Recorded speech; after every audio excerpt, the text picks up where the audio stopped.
Whiskey Sugar 8 November.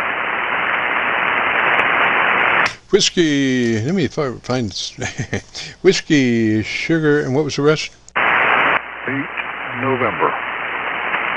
Whiskey Sugar 8 November, Roger. What's the name there? Name on this end is Bill. I'm in Cary, Ohio.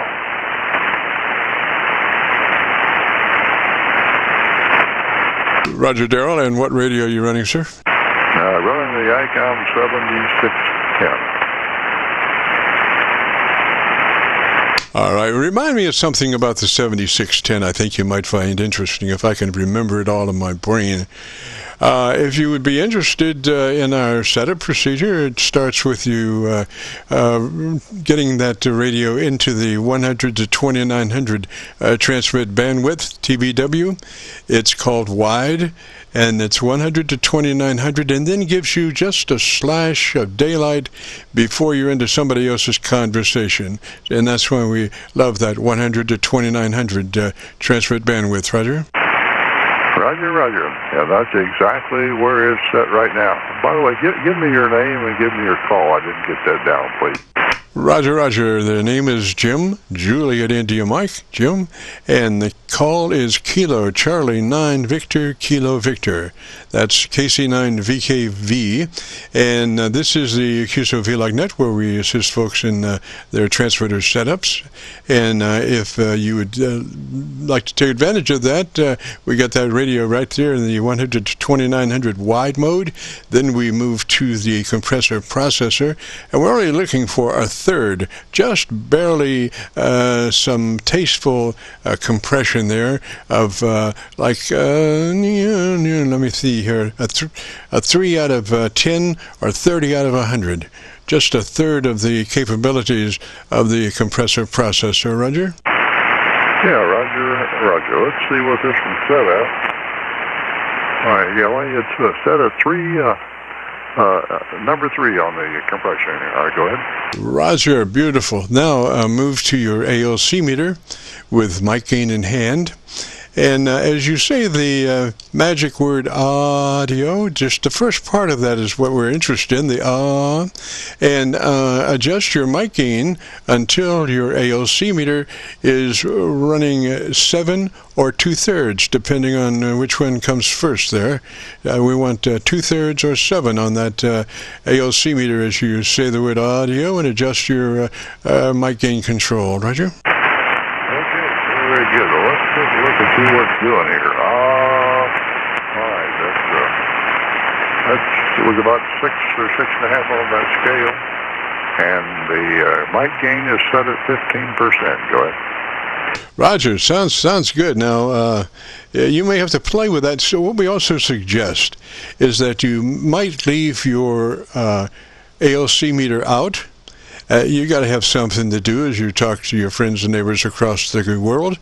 And you're just looking at that ALC meter over a period of time, and you'll develop a relationship that you'll be able to keep that ALC meter in the sweet spot, which is 7 or 2/3. And you might have to make slight corrections to your mic gain control. Nothing large, but just to try to find your place where you can stay in the sweet spot on your ALC meter. Roger? Yeah, very, very good. Yeah, I don't do a whole lot of messing around with it, but it seems to be okay. And by the way, you're doing quite nicely here. Yeah, you're doing quite nicely here. Yeah, I'll give you a little rundown of the station. The antenna I'm using is a dipole. It's a fan dipole for 160, 80, and 40. So that's the antenna we're using, and I am using just about a kilowatt here, Jim. Go ahead. Roger. Now, did you have much trouble trying to get your different bands tuned in on that antenna? And do they all break out the same way, or do you X and Y them differently as they break out of the central feed point? And Y them differently as they break out of the central feed point. Yeah, they're kind of, I call it maybe the maypole type of setup. They're not real far apart, but they're not close. I know I use an antenna analyzer, got the numbers. I come in here and put the numbers in my program on my computer, It told me exactly what to do, and it was correct. Over.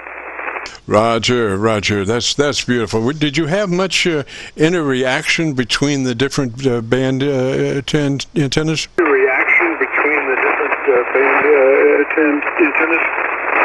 Nah, yeah. And usually, in the people trying to adjust they adjust from the wrong antenna first, and then they find it for the next 4 days. But yeah, I did what you're supposed to do. Started with the top, the big one, and worked my way down, and not a problem. Only took a few minutes.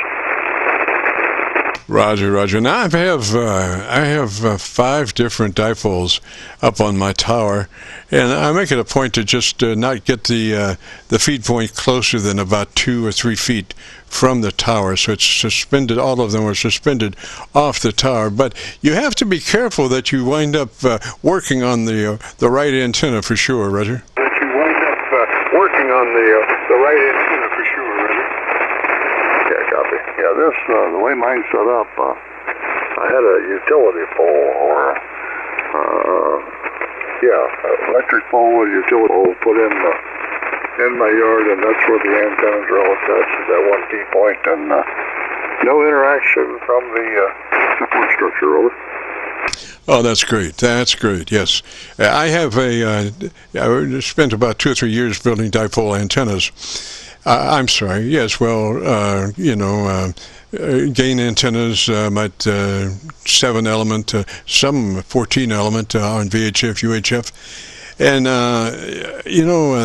the thing is, if you vertically polarize one of those beam antennas and you run a support pipe up to hold it, then you're going to be having some problems with directional differences, and you're probably enough away from the feed point that it doesn't show up in SWR, but it does show up in manipulating the beam angle from what it was.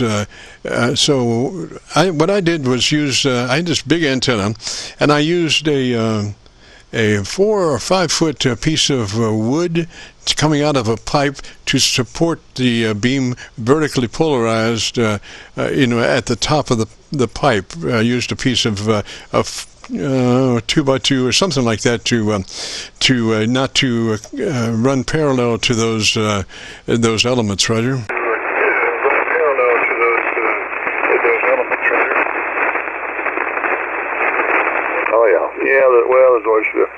Anytime you get something metallic up there, there's going to be a coupling of some sort between the antenna and your support structure, your mass piping, and it's just a matter of how much of a difference it's going to make. Hopefully not a big difference.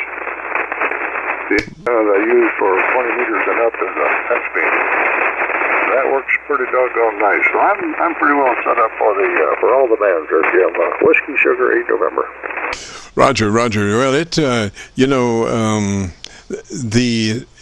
the cross member that holds all the the elements, that area is very friendly for metallic stuff. So if you are mounting that antenna horizontally, there's only just a couple of inches there that you have to worry about. But on a vertically polarized antenna, that the problem is on the tips of the elements are really super sensitive to any metallic areas. You can go up to the crossboom and do all kinds of things, but when you get out to the tips of those elements, boy, they are really sensitive.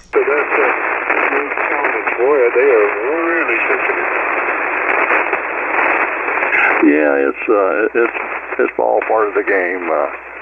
Most of the antenna modeling programs, I think, kind of take part of that in when they're making their, predicting the outcomes of the modeling software.